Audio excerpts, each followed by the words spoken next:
এইচা news 24-এর পক্ষ থেকে সকলকে জানাই শুভ শারদীয়ার আন্তরিক প্রীতি শুভেচ্ছা ও অভিনন্দন। রানাঘাটে প্রাচীন বনিদি বাড়ির পুজোগুলির মধ্যে শতাব্দী প্রাচীন অর্থাৎ 245 বছরের প্রাচীন, যা রানাঘাটের মধ্যে অন্যতম পালবাড়ি দুর্গাপুজোকে নিয়ে নানান ইতিহাস ও ঐতিহ্য নিয়ে এইচা নিউজ 24-এর বিস্তারিত প্রতিবেদন। রানাঘাট শহরটি বহু প্রাচীন। এই শহরের ইতিহাস বলতে গেলে আনাচে কানাচে বহু ইতিহাসের সাক্ষী। আজও বহু ইতিহাস নিয়ে ঘোরাফেরা করছে রানাঘাট শহরটি।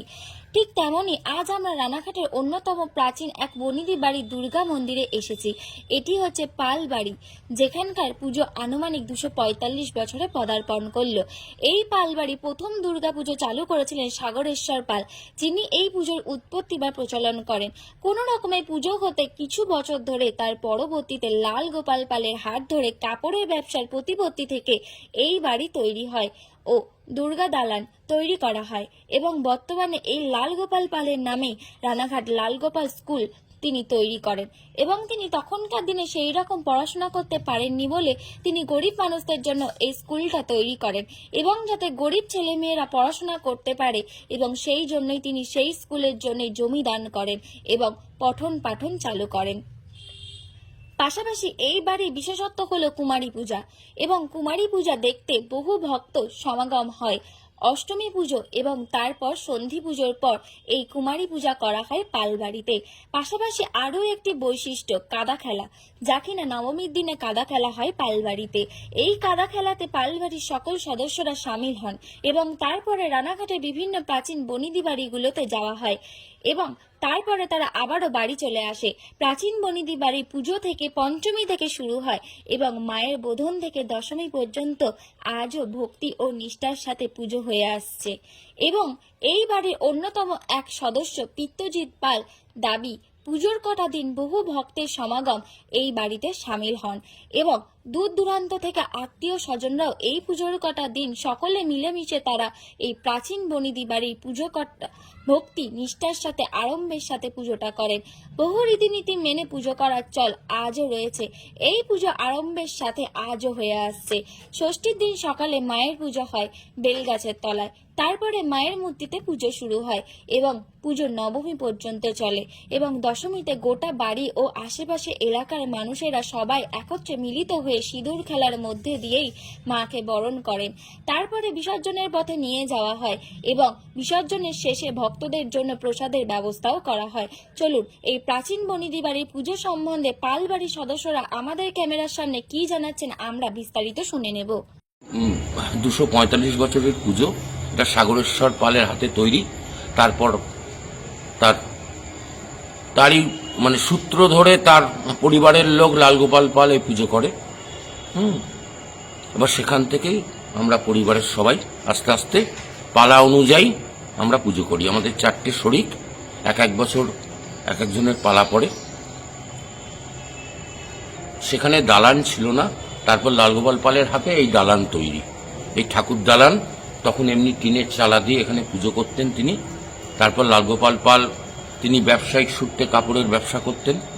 এবার সেই ব্যবসার সূত্র ধরেই তার প্রতিপত্তি, সেই প্রতিপত্তি থেকে তিনি আস্তে আস্তে এই বাড়ি তৈরি করেন।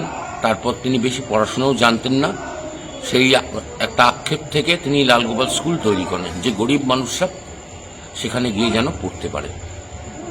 অষ্টমীর দিন আমাদের সন্ধি পুজো হয়, তারপর আমাদের কুমারী পুজো। এই কুমারী পুজোর আমাদের বৈশিষ্ট্য আছে। আমাদের এর পর কুমারী পুজোর পরে আমাদের ধুনো পোড়া বলে একটা অনুষ্ঠান ছিল, সেটা বন্ধ করে দেওয়া হয়েছে। কারণটা কি বন্ধ বলতে সেটা মানে সবসময় করা সম্ভব হতো না। মাথায় ধুনো পড়ে ঠাকুর মশাই সেটাকে পোড়াবেন, সেগুলো হয়ে ওঠে না সবসময়। এই জন্য কুমারী পুজোর প্রাধান্য। আমাদের এখানে কুমারী পুজো হয়। মনে হয় আশেপাশের বাড়িগুলোতে কোথাও কুমারী পুজো হয় না, হয়তো কয়েকটা বাড়িতে হতেও পারে, কিন্তু আমাদের বাড়িতে আগাগোড়ায় কুমারী পুজো হয়। ওটা নবমীর দিন না, এটা অষ্টমী সন্ধি পুজোর পরে কুমারী পুজো হয়। হয় এটা বৈশিষ্ট্য।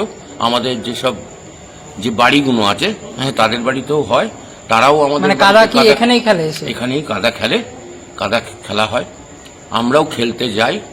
যেসব বনেদি বাড়িগুলো আছে যেমন ঘোষবাড়ি আছে, তারপর শর্মা বাড়ি আছে, কাঁসারি বাড়ি আছে, তারপর আমরা শুটিংয়ে যাই, খেলে আমরা বাড়ি চলে আসি।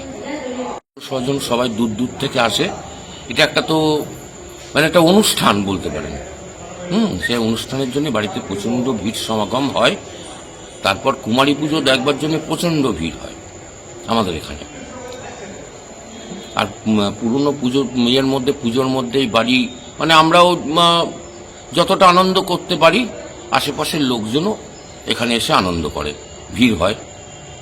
আমাদের নিজেরা আমাদেরই জ্ঞাতি আত্মীয়, আগাগোড়াই আমরা ছোট থেকে দেখে আসছি। ধীরেন পাল, তার পুত্র এখন অনুপ পাল, সে আমাদের এখানেই ঠাকুর তৈরি করে।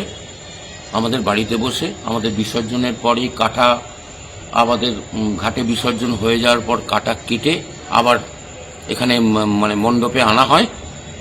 আবার আগামী বছর যার পালা পড়বে সে আবার এই কাটাতেই পুজো করবে। বুঝতে পেরেছেন?